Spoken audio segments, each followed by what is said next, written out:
1ஆம் அதிகாரத்தில் நம்ம கற்றுக்கொள்வதும் பெற்றுக்கொள்வதும் என்னவென்றால், தேவ சித்தத்துக்கு மாறா ஓடாத. தேவ சித்தத்துக்கு மாறா ஓடும்போது தப்பிப்பதற்கு கிடைக்கிற, வழி விலகி போவதற்கு கிடைக்கிற வாய்ப்புகளையும் தேவ சித்தம் என்று எண்ணி ஏமாந்து விடாத. கர்த்தர் தம்முடைய சித்தத்தை உன் மூலம் நிறைவேற்றணும்னு இருக்கும்போது நீ எங்கே ஓடுனாலும் கர்த்தர் உன்னை விட மாட்டார், உன்னை பிடித்து கொண்டு வருவார். நீ அவருக்கு பிரியமாக இருக்கிறபடியால் அங்கேயும் போய் அவன் பொய் சொல்லலை பாருங்க, அவன் தன்னை ஒத்துக்கொண்டு. அப்போ அவன்கிட்ட தானே அந்த வார்த்தை தெரியுதா, என்னால் தான் இது நடந்துச்சுன்னு சொல்கிற முடிக்கிறத பார்க்குறீங்களா?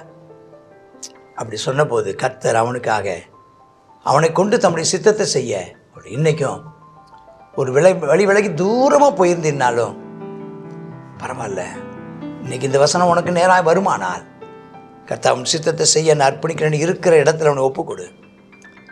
ஒன்னால் உன் குடும்பத்துக்கு பிரச்சனை, ஒன்னால் உன் கூட சேர்ந்தவங்களுக்கு பிரச்சனை.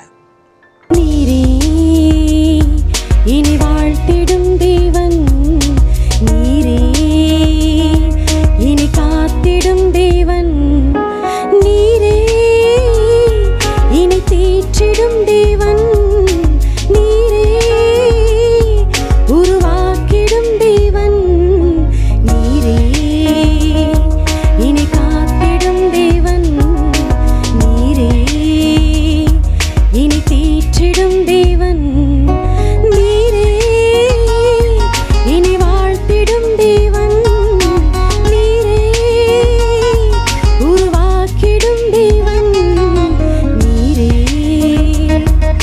நீரே. இருள் என்னை சூழ்ந்தாலும் அக்கினியோ மேற்கொண்டாலும், இருள் என்னை சூழ்ந்தாலும் அக்கினியோ மேற்கொண்டாலும், திகில் என்னை திடுக்கிட்டாலும் என்னை நீர் கைவிடுவீரோ, திகில் என்னை திடுக்கிட்டாலும் என்னை நீர் கைவிடுவீரோ. நீரே இனி தீற்றிடும் தேவன் நீரே, இனி காத்திடும் தேவன் நீரே, இனி வாழ்த்திடும் தேவன் நீரே, உருவாக்கிடும் தேவன் நீரே, நீரே. கர்த்தருடைய பரிசுத்த நாமத்திற்கு மகிமை உண்டாவதாக. ஆண்டவராய் இயேசு கிறிஸ்துவின் நாமத்தினாலே உங்கள் யாவரையும் நான் வரவேற்கிறேன். கர்த்தர் உங்களை ஆசீர்வதிப்பாராக. இன்றைக்கு உபதியா புஸ்தகம் முடிந்து யோனா புஸ்தகம். யோனா புஸ்தகம் ரொம்ப ஆசீர்வாதமான புஸ்தகம். அமித்தாயின் குமாரனாகிய யோனாவுக்கு, அமித்தாய் என்றால் தேவனுடைய வார்த்தை, தேவனுடையதான சத்தியம் என்று அர்த்தம். அவனுக்கு பிறந்த யோனா என்றால் அதனுடைய அர்த்தம் புறா, சமாதானத்தின் தூதுவன்னு அர்த்தம். அவரை குறித்து வார்த்தை வருகிறது. அவர் இருந்ததான ஊரை பார்த்திங்கன்னா, அவர் இருந்த ஊர் பார்க்கும்போது அது நாசரேத்துக்கு பக்கமாக இருந்ததான ஒரு ஊர், நாசரேத்துக்கு பக்கமாக இருந்ததான ஒரு ஊர் என்று நாம் பார்க்குறோம். அவனுடைய ஊர் அங்கே இருந்துச்சு. தேவன் அதனால தான் என்னவோ இந்த யோனாவை குறித்து உள்ளதான, அவன் கலிலேயாவை சார்ந்தவன். இந்த யோனாவும் கலிலேயாவை சார்ந்தவன். அதனால தான் இயேசு கிறிஸ்து யோனாவின் அடையாளம் என்று சொன்னார். கர்த்தருக்கு ஸ்தோத்திரம் உண்டாவதாக. அதாவது நாசரேத்திலிருந்து எந்த ஒரு தீர்க்கதரிசியும் வருவானோ அப்படின்னு கேட்குற நேரத்தில் யோனான்னு ஒரு தீர்க்கதரிசி நாசரேத் ஊர்லேருந்து எழும்பியிருக்கிறார் என்ற ஒரு வார்த்தை, ஒரு வார்த்தை பழைய ஏற்பாட்டு காலத்தில் சொல்லப்படுகின்ற ஒன்றை நாம் இங்கே பார்க்குறோம். கர்த்தர் நாமத்திற்கு மகிமை உண்டாவதா, கர்த்தருக்கு ஸ்தோத்திரம் உண்டாவதா. அந்த பின்னேரத்தில் நம்ம அந்த வார்த்தைகளை குறித்து நம்ம அங்கே பார்ப்போம். அடுத்ததாக, நீ எழுந்து, ஆண்டு அவருக்கு ஒரு வார்த்தை கொடுக்குறார். நீ எழுந்து மகாநகரமாகி நினிவேக்கு போ சொல்கிறார். அந்த நினிவே பட்டணத்துக்கு அவங்க இஸ்ரவேலுடைய எதிரிகள். அவர்களுக்கு குறித்து ஆண்டவர் ஒரு எச்சரிப்பை அவர்களுக்கு கொடுக்கிறார். யாருக்கு? நினிவே பட்டணத்தாருக்கு ஆண்டவர் ஒரு எச்சரிப்பை கொடுக்கிறார். அந்த எச்சரிப்பின் நியாய தீர்ப்பின் செய்தியை கொண்டு போகணுமா. அவனுடைய அக்கிரம சமூகத்தில் வந்தது அண்ணன், அதுக்கு விரோதமாக என்ன செய்ய போய் பிரசங்கம் பண்ணு. ஒருவேளை அவங்க மனம் திரும்புகிறாங்களா இல்லை, அது எச்சரிப்பு. அதாவது புறஜாதியானாய் இருந்தாலும் ஆண்டவர் தம்முடைய நியாய தீர்ப்பை அனுப்புவதற்கு முன்பதாக போதுமான அளவு அவர்களை எச்சரிப்பது அவருடையதான நியதி நீதி. அவர் செய்வார் கட்டாயமா. அவர் ஒரு எச்சரிப்பு கொடுக்காமல் செய்வதில்லையா? ஏன் சாதாரணமாக ஹார்ட் அட்டாக் ஒருத்தனுக்கு வருதுன்னா சொல்கிறாங்க, நிச்சயமாக அதுக்கு முன்னாலேயே பல சமிக்கைகள், பல அடையாளங்களை அது காமிச்சிருக்கோம், நீங்கள் அதை கவனிக்காமல் விட்டுருக்குறீங்க. ஆம், அதே போல் தேவன் எதை செய்தாலும் முன்னெச்சரிக்கை இல்லாமல் திடுதிப்பென்று ஒரு நியாய தீர்ப்பை அவர் செய்து விடுவது இல்லை. போதுமான அவகாசத்தை அவர் கொடுத்து மனம் திரும்பவோ, உணர்வடையவோ, அறிக்கையிடவோ, நல்மனம் பொருந்தவோ, ஒப்புரவாகவோ வாய்ப்புகளையும் அதற்கான அவகாசங்களையும் ஆண்டவர் தர்றவராக இருக்கார். அதுதான் அனுப்புகிறார். ஆனால் இப்போ அவனுக்கு போக மனசு இல்லை. ஏன்னா அவன் ஒருவேளை மனம் திரும்பினா கர்த்தர் மன்னிச்சுட்டு வர. அதனால் இவனுக்கு நிச்சயமாக அவர்களுக்கு தேவனுக்கு விரோதமாக, இஸ்ரவேல் ஜனங்களுக்கு விரோதமாக வந்ததுனால அவர்களுக்கு தண்டனை வேணும்னு நினச்சவன் தான் அந்த யோனா. அதனால் கர்த்தருடைய சமூகத்திலிருந்து விலகி தர்சீசுக்கு போகும்படி எழுந்து யோப்பாவுக்கு போய் தர்சீசுக்கு போகிற கப்பலை கண்டு கூலி கொடுத்து தான் கர்த்தருடைய சமூகத்திலிருந்து விலகும்படி தர்சீசுக்கு போக கப்பல் என்ன பாருங்க. ஒரு தீர்க்கதரிசி கர்த்தருடைய சமூகத்தை விட்டு விலகி போகிறான். அவனுக்கு தெரியல, கர்த்தருடைய சமூகத்துக்கு தப்பி எங்கேயும் ஓட முடியாதுங்கிறது அவனுக்கு தெரியாமலா இருந்திருக்கும். போகிறான். இந்த நினிவேக்கு போனதுக்கு 2 காரணம் இருக்கலாம். ஒன்று, அவங்க மனம் திரும்பினால் அவங்களுக்கு ஒரு எச்சரிப்பு கொடுக்க விரும்பலை, சாகட்டும்னு நினைக்கிறான். 2வது, அங்கே போய் ஒரு எச்சரிப்பின் செய்தியை கொடுத்தா இவன் ஏற்கனவே எதிரி நாட்டை சார்ந்தவன் போய் இன்னொரு எச்சரிப்பை கொடுத்தா இவனை வச்சு கொன்னே போடுவாங்க, உயிருக்கு பயந்தும் சொல்லியிருந்திருக்கலாம். சரி போட்டு இப்போ அவன் தர்சீசுக்கு போக கப்பல் ஏறுறான். அப்படி அவன் அந்த தர்சீசுக்கு போவதற்காக கப்பல் ஏறி அவன் கடந்து போகும்போது அங்கே தேவனுடைய வார்த்தை கீழ்ப்படியாமல் போகிறான். அப்படி கீழ்ப்படியாமல் போகும்போது என்ன நடக்குதுன்னா காரியங்கள்லாம் வாய்ப்பு. தர்சீஸ் போக என்ன செய்ய நாங்கள் போகிறோம். அங்கே போன போது தர்சீஸுக்கு ஒரு கப்பல் ரெடியாக இருக்குது. சில நேரங்கள் நம்ம தேவ சித்தத்துக்கு விரோதமாக போகும்போது காரியம் அழகாக என்ன செய்யுன்னா அது ஒரு எதேச்சியாக எளிதாக ஒரு வாசல் திறக்கப்படுவது போல பார்ப்பாங்க. ஆகா, கப்பல் ஒன்று நிற்குது, தர்சிச்சு, அதுதான் தேவ சித்தம்னு போய் கப்பலை கொண்டு ஏறிக்கிட்டான். சில நேரங்களில் ஜாக்கிரதையாக இருங்கள். உங்களுக்கு எதிர்படுகிற எல்லா வாய்ப்புகளும் தேவ சித்தம் அல்ல. எது தேவ சித்தமானது என்பதை அடையாளம் கண்டுகொள்ள ஆவிக்குரிய கண்களை கர்த்தர் உங்களுக்கு தந்தருளுவாராக, திறந்தருளுவாராக. அப்போ போகிறாங்க. ஒரு பெரிய காற்று வருது, கப்பல் உடையுமோன்னு நினைக்கிறாங்க. கொந்தளிக்குது. கப்பல்காரங்க எல்லாம் அவன் பல சாமியை கும்பிடுறவன், பல நாட்டுக்காரன் அவன் தெய்வத்தை கோக்கி கும்பிடுறான். பாரத்தை லேசாக்கும்படி கப்பல் அந்த சரக்குலாம் எரிஞ்சிடுறாங்க. இந்த யோனா தெரியும் தன்னால் தான் அந்த பிரச்சனை, கீழ்த்தட்டில் போய் தூங்கிட்டு இருக்கான். இந்த ரொம்ப அதிகமான தூக்கம் உங்களுக்கு வருதுனால கூட எச்சரிக்கையாக இருங்க. ரொம்ப அடிக்கடி அதிகமான தூக்கம், அதாவது அவசியமற்ற தூக்கம். ஆமன் ஸ்தோத்திரம். அவசியத்துக்கு அதிகமான தூக்கம் அதை குறித்தும் நீங்கள் எச்சரிக்கையாக இருக்கும்படி கேட்குற. தேவ சித்தத்துக்கு மாறாக போகும்போது பிசாசு அயர்ந்த நித்திரையை தருவான். அயர்ந்து தூங்கிட்டு இருக்கான். அப்போ மாலுமிகள்லாம் வந்து, ஏப்பா நாங்கள்லாம் பயங்கரமாக கத்திட்டு கிடக்கிறோம், பயங்கரமான புயல் அடிக்குது, பொருட்களை வெளியே வீசிகிட்டு இருக்கோம், நீ என்ன நல்லா தூங்கிக்கிட்டு இருக்கிறது என்ன? எழும்புப்பா, உன் தேவனை நோக்கி வேண்டிக்கோப்பா.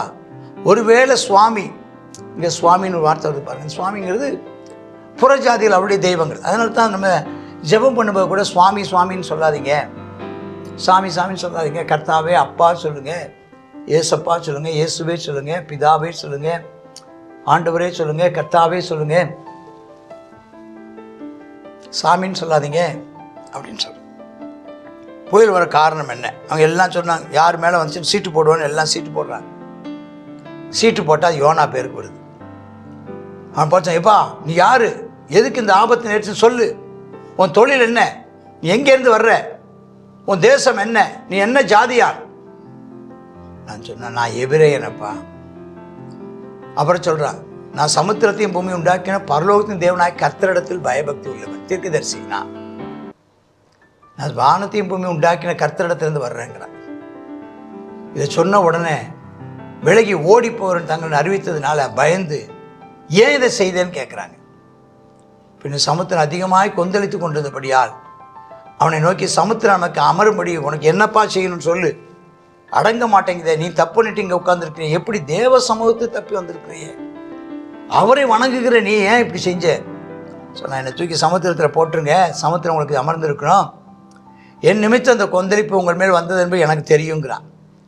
உடனே அந்த வேகமாக இவனை காப்பாற்றணும் வேகமாக தண்டு வலிக்கிறாங்க, முடியலை, இன்னும் அதிகமாகுது. கடைசியாக வேறு வழி இல்லாமல் யோனாவை தூக்கி, ஆமாம், அவங்க ஒரு ஜெபம் பண்ணுறாங்க பாருங்கள். கர்த்தாவே, சாமின்னு கூப்பிடல, கர்த்தாவே. அவனுக்கு தெரிஞ்சு இவன் சொல்லிட்டான், வானத்தையும் பூமியையும் என்ன சொல்கிறாங்க பாருங்கள், என்ன வார்த்தை சொன்னால், வானத்தையும் பூமியையும் உண்டாக்கினவர் பரலோகத்தின் தேவன், சமுத்திரத்தையும் பூமியை உண்டாக்கின பரலோகத்தின் தேவன், அவரை அவங்க நோக்கி கர்த்தாவேன்னு கூப்பிடுறாங்க. அவங்க கூப்பிட்டு ஒரு வார்த்தை சொல்கிறாங்க, இந்த மனுஷனுடைய ஜீவன் நிமித்தம் எங்களை அழித்து போடாதீங்க, இவனை பார்த்தா குற்றமில்லாத மனுஷன், இரத்தப்படி எங்கள் மேலே சுமத்தாதீங்க, தேவரீர் நீர் கர்த்தர். அவனை அறிக்கிடுறான், உமக்கு சித்தமாக இருக்கிறபடி சொல்லுகிறேன்னு சொல்லி யோனாவை தூக்கி போட்டாங்க.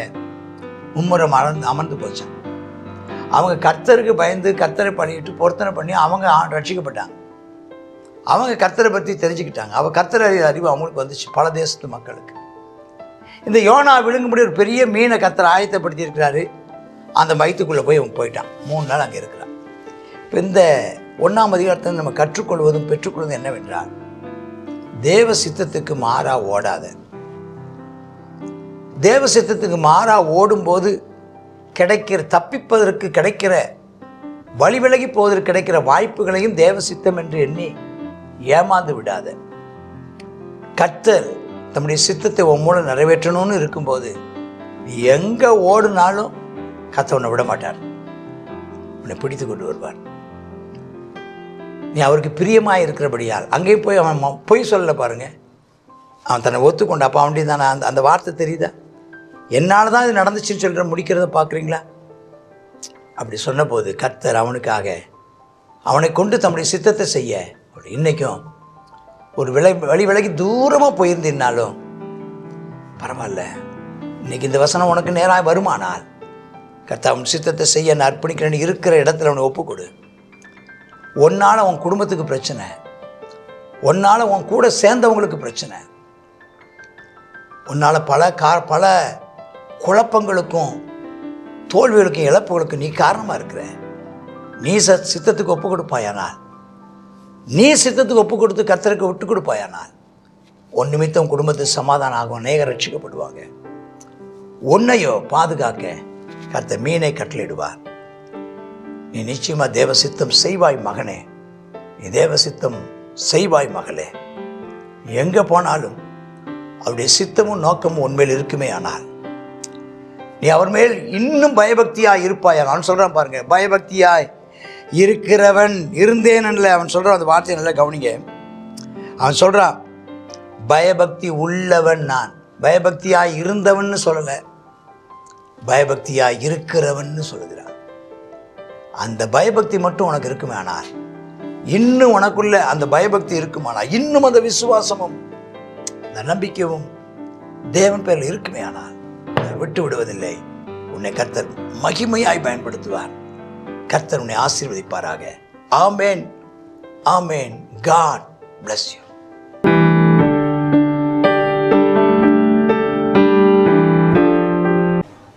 யோனாவுடைய தானே நம்ம சம்பவத்தை குறித்து இதில் பார்த்தோம். யோனா என்ன செய்தார், மனம் திரும்ப கொடுத்ததான அந்த வாய்ப்புகளை என்ன செய்யலை, அவர் பயன்படுத்தி கொள்ளலைங்கிறத நம்ம இது பார்த்தோம். கடைசியில் யோனா மேலே என்ன செய்திருச்சு, அடையாளமாக அவனுடைய மேலேயே சீட்டு விழுந்துருச்சுன்றது பார்க்குறோம். ஆனால் தன்னுடைய தவறுகளை ஒத்துக்கொண்டான் என்று சொல்லி பார்க்குறோம்.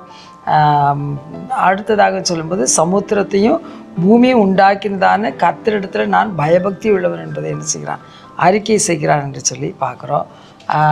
அது மாத்திரம் இல்லை, பாவம் இந்த யோனாவினால் அந்த கப்பலில் சென்ற எல்லாத்துக்கும் பிரச்சனை, எல்லாருக்கும் பயம், எல்லாத்துக்கும் போராட்டங்கள்.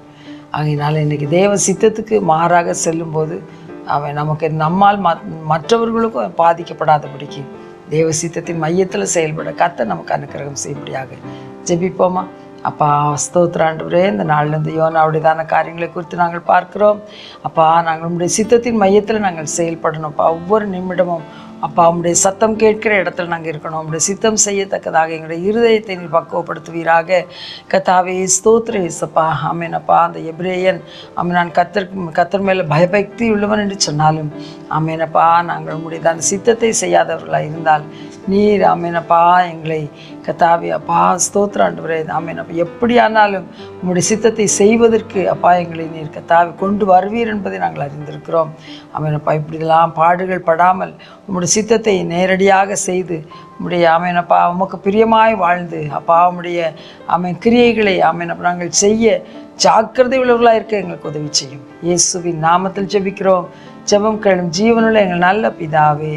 ஆமென். ஆமென்.